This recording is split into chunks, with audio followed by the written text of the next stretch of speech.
Yeah, I've definitely got a lot more bear stories, some good grizzly bear stories. Um, unfortunately, I have a whole bunch more Sasquatch stories. But anyway, here is a goofy bear story. And you know, for some of you people that are new to my channel, and you're kind of dumbfounded or surprised or wonder how somebody could have so many stories. Once again, just so you guys know, while the majority of you went and pursued, you know, a better education, stayed in school for years, created a career for yourself, which is probably in the city, or a lot of you people got married, started making babies, and working full time. While you guys were all doing that, I was running around the planet on full-time adventure. Okay, and as far as stories go, there probably isn't one hunt in existence that doesn't create at least one or two great stories for anybody in this lifetime. And what's a hunt usually? A week? 10 days? And I have done a week to 10-day hunts dozens and dozens and dozens and dozens of times.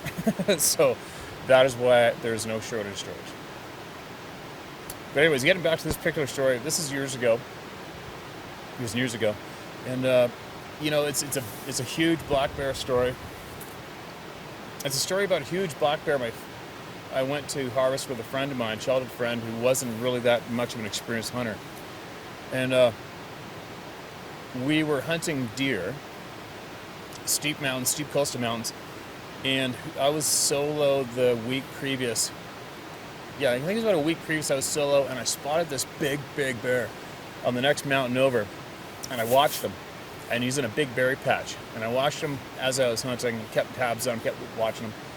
And he was meandering through those blackberry bushes and working throughout the mountain. And then he came to an old deactivated logging road that went, you know, cut across the face of the mountain. And there's a big log that had fallen down across, you know, from the high side of the road, which was a big sheer blasted out rock face. And a big tree had fallen down onto the road. And it acted almost like a ladder for the bridge. It acted almost like a ladder or a bridge for the bear, because when he finally got up to that edge, I watched him walk along the edge of the road, and then he climbed up on top of that log, and he went straight up the log, over top of that rock face, and up into the timber. He disappeared. So a week later, so I told a buddy about this bear. I said, "Hey, you want to shoot a big bear?"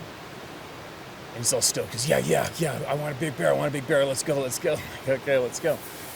So he had an old 303 British, and at that time you were allowed to hunt with a full magazine, and those clips, they came with whatever you want to call it, clip, magazine.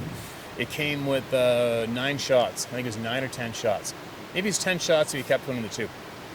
And we went camping, and we went out there, and we got for first light, went deer hunting for first light, didn't see anything, didn't get anything. And then I said, "Oh, hey, well, let's go up and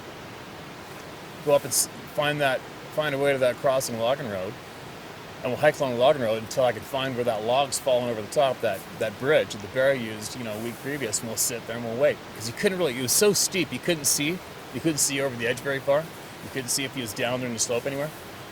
And we didn't see the bear previous to that either when we were hunting on the other side of the valley for deer. But anyway, so we're sitting there, and all of a sudden, boom, there's this bear. And here he comes. We were probably 23 or 24 years old. And I had left my rifle in the truck because, I mean, it was already, first light's gone, it's early season for deer. I know I'm probably not going to shoot a deer here because it's just not one of my spots, and I want to hold up for a big one. And he had the gun, and he had the bear tag, and I didn't see any need for it, so I left my rifle in the truck, and off we go. So we're just sitting there. So here comes the bear. So we look down, all of a sudden, boom, here's this massive black bear, and he's coming. And he slowly moves his way along the slope. Just came into sight, probably about 75 yards away. So my buddy, you can see he's starting to get adrenaline, like big time adrenaline. And we're looking down on an angle like this.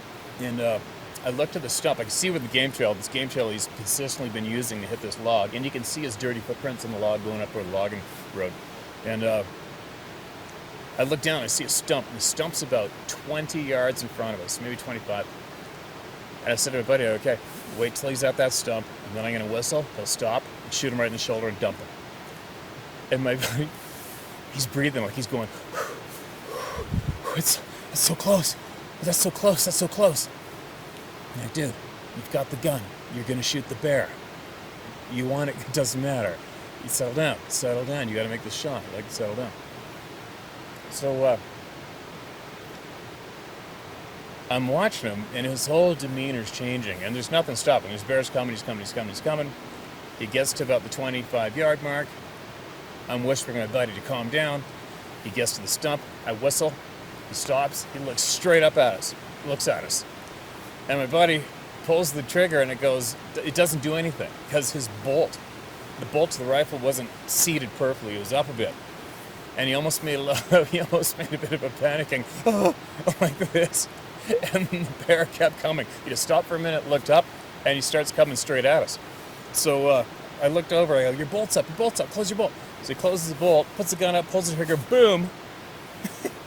And the bear starts running, full speed, coming straight uphill at us, full speed. My buddy gets up, starts screaming, shoot it in the head, and throws the gun in the air, basically throws the gun in the air towards me.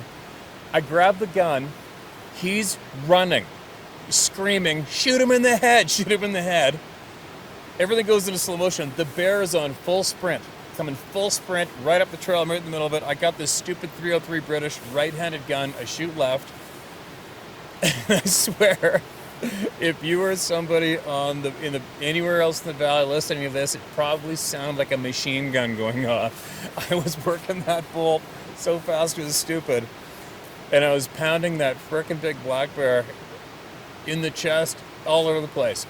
And he finally stopped about, I don't know, maybe 5 yards away from me.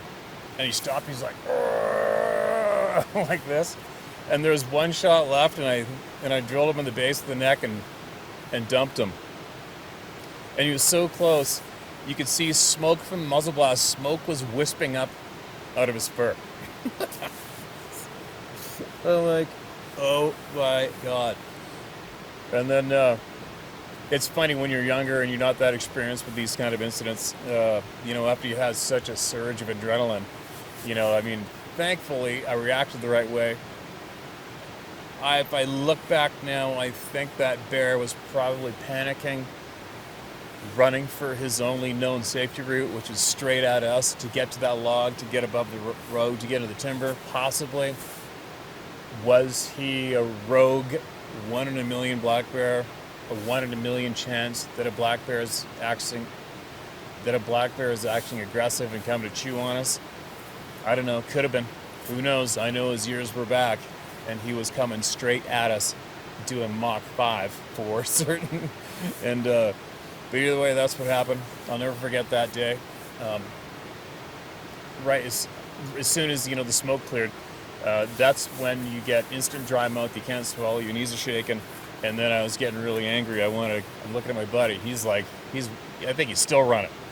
And I remember getting pretty pissed off that was the example, the backup I had when the shit flies. I got, one of my childhood best friends. The shit's flying, and he's panicking, running. So, for a lot of you people out there, it doesn't matter who you are, how tough you are, or how you think you may react. You are never, ever, ever going to know how you will react under circumstances like that until it actually happens to you. And hopefully it doesn't happen to you. And if it does, I hope that you keep your shit together and you react accordingly and properly and survive it. But anyways, that was a rare occurrence, and definitely a lifelong memory of a bear hunting episode when I was younger and starting to acquire the skills that I have today. So there you go. There's another hunt story, and I got more to come eventually.